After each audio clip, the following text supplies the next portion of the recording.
Welcome to today's Coach Edu Q&A session, and I've got a question from Jeff. It's a really long question, so bear with me while I'm working through Jeff's question, and I'll try to keep my answer nice and concise at the end of Jeff's long question. Here goes. Jeff says, I've come to a crossroads. I've been training for a half marathon since December. The race is in April. I'm reaching the point in my training where I'm starting to look beyond my half marathon in terms of building my distance.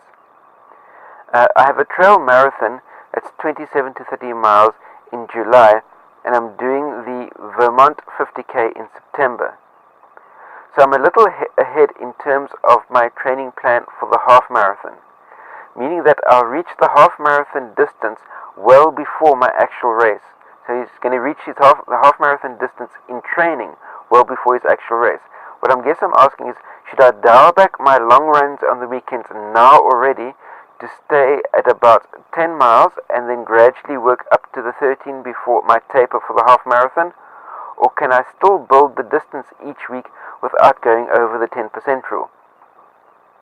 Which works well for me, and I'll reach my half marathon distance 7 weeks before the race, and then dial it back or keep going until the taper.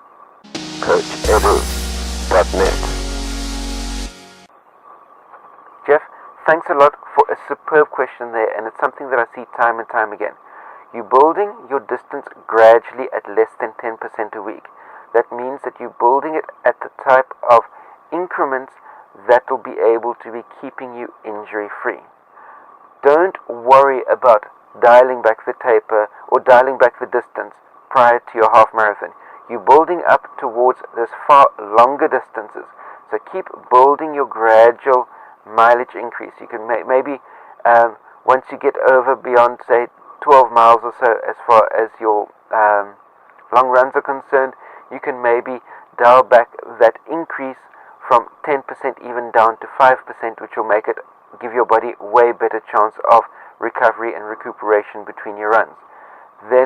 But keep building the distance through beyond the half marathon distance, because all that means that because you're doing beyond half marathon distance on a regular week-to-week basis, that means that you require less recovery, pre-run recovery, to be able to cope with a half marathon distance.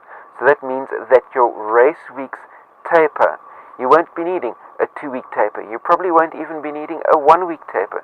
You'll probably be getting away with a 3-day, maybe a 4-day taper before your half marathon, because your body is so well adapted already to the half marathon distance by having worked through and past that distance already in training. Oops, camera bumped a little bit there. But that's my take on the matter.